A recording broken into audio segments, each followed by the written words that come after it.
Welcome to Buckeyes Tomorrow Morning for Tuesday, December 5th. I'm your host, Tom Orr. The Cotton Bowl game against Missouri is in 24 days. The game against Michigan in 361 days. Did I forget to write down and have to do the math in my head on the Cotton Bowl game? Listen, I don't know. We don't have time to talk about that because we are in a big hurry to do this show. Here's why. We're talking about Ohio State players who are in the transfer portal, and we want to make sure this gets recorded and posted before another player jumps in the transfer portal. And if the right guys are going in right now, we only have about 12 minutes. So we are going to hustle through this with our buddy Tony Gerdeman. Tony, let's start. I was very proud of myself. I made a list, and then I checked it, and I had gotten every single player who has entered the portal so far. 12 Buckeyes in the portal at all as well already, as well as running back Mine Williams, who's declared for the 2024 NFL draft. He's out for the season with an injury, so Mine Williams' career done. That is an NFL draft thing, not a transfer portal thing. Here are the Buckeyes who are in the transfer portal. Ready? Go. Quarterback Kyle McCord. If you want to hear more about Kyle McCord's transfer, you can listen to the 2-hour live show that Tony Gerdeman and I did on the Buckeye Weekly podcast on Monday morning. Running back Evan Pryor.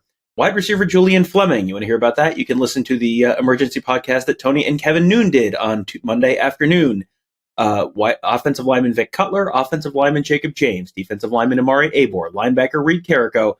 Cornerbacks Jyaire Brown. Quarterback Ryan Turner. Safety Cam Martinez, safety Kye Stokes, kicker Parker Lewis. Tony, that's it for the moment. I want to talk, though, about the defensive backs. 4 defensive backs already in the portal for Ohio State. That is not a place, they had pretty good depth there recently. It feels like they kind of go through years where, they've got a great depth in that defensive back room, and then all of a sudden, Jansen Dunn and Andre Turrentine and that whole group, all transfer out at the same time. It's oh boy, they're really thin at safety again. You're kind of getting into that same situation again now with Ohio State. So I want to kind of go through, Jyaire Brown gone, Ryan Turner gone, Cam Martinez gone, Kye Stokes gone. It feels like Denzel Burke probably headed to the NFL draft. So, if he opts out, it feels like they might be pretty thin in the secondary for the Cotton Bowl against Missouri. Yeah, very thin. And just looking back at that 2021 class, you got Jalen Johnson in there as well, another safety. And you may not have anybody back from that class, depending on what Jordan Hancock does and obviously as what Denzel Burke does. Those would be the last 2 holdouts from that 2021 class, basically wiping out an entire senior class of defensive backs. And so, the Cotton Bowl is going to be fascinating for a number of reasons. At this point, I am not expecting Denzel Burke to play because I do expect him to head to the draft. And so that's the norm now. It's going to be very interesting. We might see, you'll see a sophomore starting, Davison Igbinosun. We know he's probably doing pretty well. He's okay. But I don't think you can ever get too confident. I don't think you can get too confident anymore about who is going to be here, who is going where. You just know you can't add anybody for the game. You can only lose players at this point. Yeah, I had someone ask me, so if Kyle McCord is gone, could he go play in a bowl game for someone else? No. Florida State cannot add Kyle McCord for the Orange Bowl. That is not allowed. It would be a next year thing. So so without being able to add anyone else, they are going to be a little thin. And I do want to run through real quick the four guys because we have not really talked about any of these 4 guys. We talked about Cam Martinez on a previous show.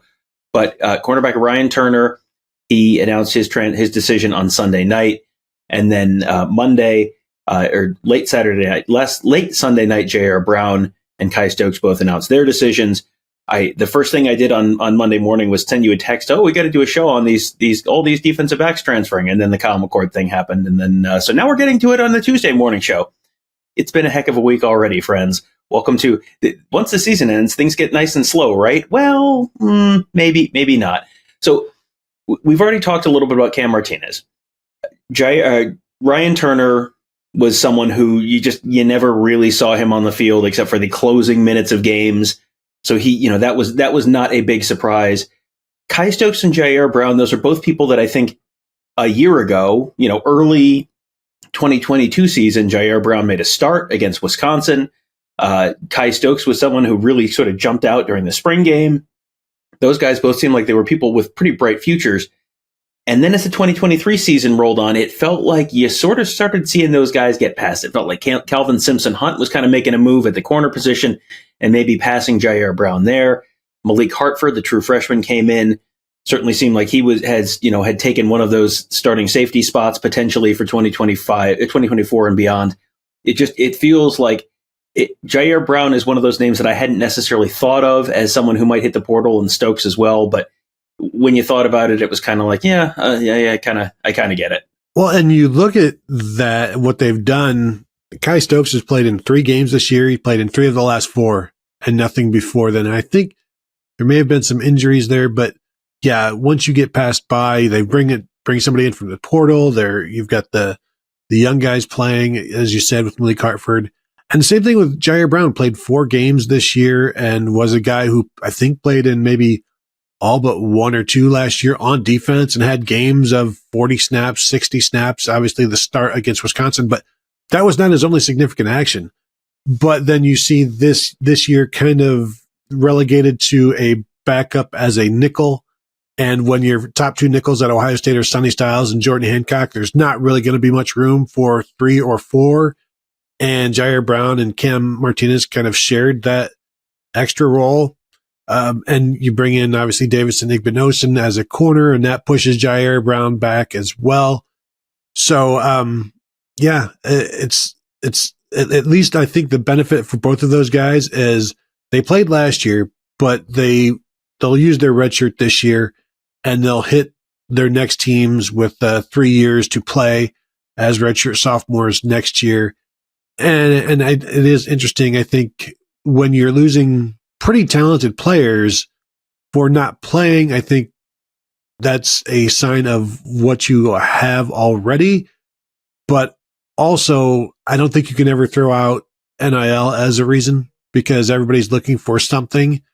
It's playing time, it's NIL, and if you can't offer either of those things, or you can only offer one and somebody else can offer 2, the math gets pretty simple.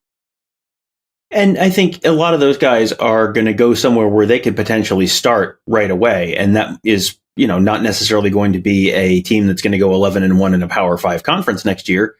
But you could get an opportunity to start. You potentially, start putting some good film out there for the NFL. You'd potentially line yourself up for a decent NIL deal. That kind of all, I think, it all sort of makes sense. You wonder if they had the injury issues in the secondary that this year that they had last year, how many of those guys are staying because they've played a whole bunch more. Jyaire Brown played because basically the whole cornerback room was like decimated by injury a year ago. They were really healthy there for the most part this season, outside of a few individual games here and there. So you wonder how much that plays into it. Looking forward now, I think I sat down and I thought, okay, I think I can get a pretty good grasp on who's going to be in the, who's going to play in the Cotton Bowl, and then maybe looking ahead even to the 2024 season. So stop me if you hear anything here that you strongly disagree with. Davison, we're sort of assuming Denzel Burke may opt out. So we're going to leave Denzel Burke out of this conversation for now. Davison Igbinosun, Jermaine Matthews, Jordan Hancock at the corner positions, with Calvin Simpson-Hunt as your top backup. Any disagreement there? Nope, I've got that as well, unless they want to put Jordan Hancock on the outside, but then it's like, what do you do on the inside? Yeah, I don't know that there's a quick and easy solution if they do move Jordan Hancock outside. And he's talked about playing outside. He's talked about the fact that he came in, recruited as a slot corner. That's where he played this year, that sort of slot corner / safety role. You wonder is this going to be a Sean Wade situation where he wants to come back, but he wants to come back to go play outside, because that's a little bit, more of a desired role in the NFL. That's all still to be determined. But okay, so that's where you have the 4 corner spots there. There are the four top names at corner there potentially for this bowl game, with the 4 guys out the door already. In terms of the adjuster position, that's the deep safety position. That's the one that Josh Proctor has played all year. I think there's a pretty good argument for Josh Proctor. He's obviously out of eligibility.